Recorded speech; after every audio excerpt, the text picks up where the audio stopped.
Mari for today's video, samahan nyo naman ako sa kaganapan dito sa bahay ni Madam. Pero hindi pala ako magluluto ngayon dahil ang kasama ko naman naka-assign ngayong linggo sa kusina. Pagkatapos ko pala maligo dyan, nagpumadali ako magbihis at gumayak dahil kailangan ko linisan ang studio stock room ni Madam dahil medyo matagal-tagal na nga hindi nalilinisan. At ayan na nga, pinatuyo ko na ang buko dyan dahil ayaw ko lumabas ng kwarto na hindi tuyo ang buko dahil grabe nga lamig sa taas gawa ng aircon. Nang matapos na nga ako magpatuyo ng buko, umakyat na nga ako dito sa taas para buksan mga kurtina. Pero narinig ko nga itong ibon na ang ingay kaya isinama ko na din sa video.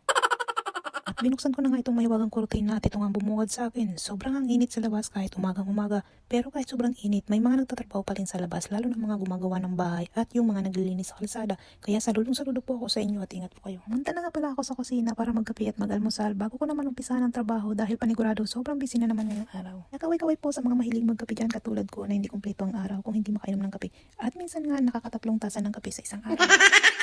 Forward na nga tayo, naglalambing ang alaga ko na samahan ko raw siya maglaro sa kwarto niya. Pero sabi ko nga sa kanya mamaya na lang dahil hindi pa ako tapos maglinis at madami pa akong gagawin. Ayan na nga, inumpisahan ko na maglinis sa sala dahil nga kagabi pumunta dito mga kalaro ng mga alaga namin. At dito nga sila sa sala nagpwesto kaya pala ang cover ng sofa sobrang dumi dahil nagsikain ng mga chichirya at kung ano-ano pa. Tuwing weekend nga madami mga batang pumupunta dito sa bahay para makipaglaro sa mga alaga namin habang bakasyon. Pagkatapos ko nga maglinis sa sala, pumunta na ako dito sa stock room para ayusin ang mga gamit ni Madam at ilagay sa box ang mga ginamit sa photoshoot ng nakarang araw. Sinabi nga niya sa akin na meron na naman siyang photoshoot sa susunod na linggo kaya ayusin ko na naman raw ang mga gamitin niya at ilagay ko sa mesa niya. Madami kasi talaga nagpo-photoshoot sa kanya lalo na ang gaganda ng kuha at ang gaganda ng mga model. Minsan nga gusto ko sabihin sa kanya na isang araw gawin naman niya akong model. Fast forward na naman nga tayo mga mari. Habang naglilinis nga ako sa stock room, pinuntahan ako ni Madam para sabihin na isasama raw niya ako lumabas para ipasyal mga bata. Pero sabi ko sa kanya saglit lang at magbibihis lang ako. At bago pala ako magbihis, naisipan ko muna magsalang ng mga labahan para pag uwi mamaya ida-dryer ko na lang at mamamlansya na lang ako. Araw-araw nga pala kami naglalaba dito dahil mahirap matambakan ng labahin. Tapos ko nga isa lang ang mga labahin ko, nagmamadali na ako magbihis dahil baka sila tapos na magbihis at ako hindi pa.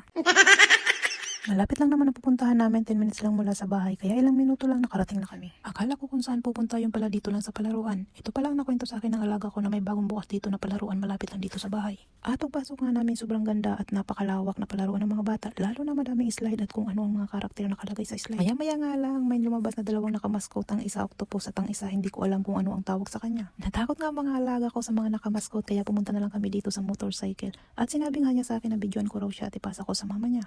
At sa kabilang motorcycle naman sumakay ang isa kong alagang lalaki at mukhang nag-i-enjoy naman siya. Maya-maya lang sabi sa akin ng alaga kong babae, samahan ko raw siya at ako ang sumakay sa isang motor. Kaya ayan, pati ang yaya nila nag-i-enjoy.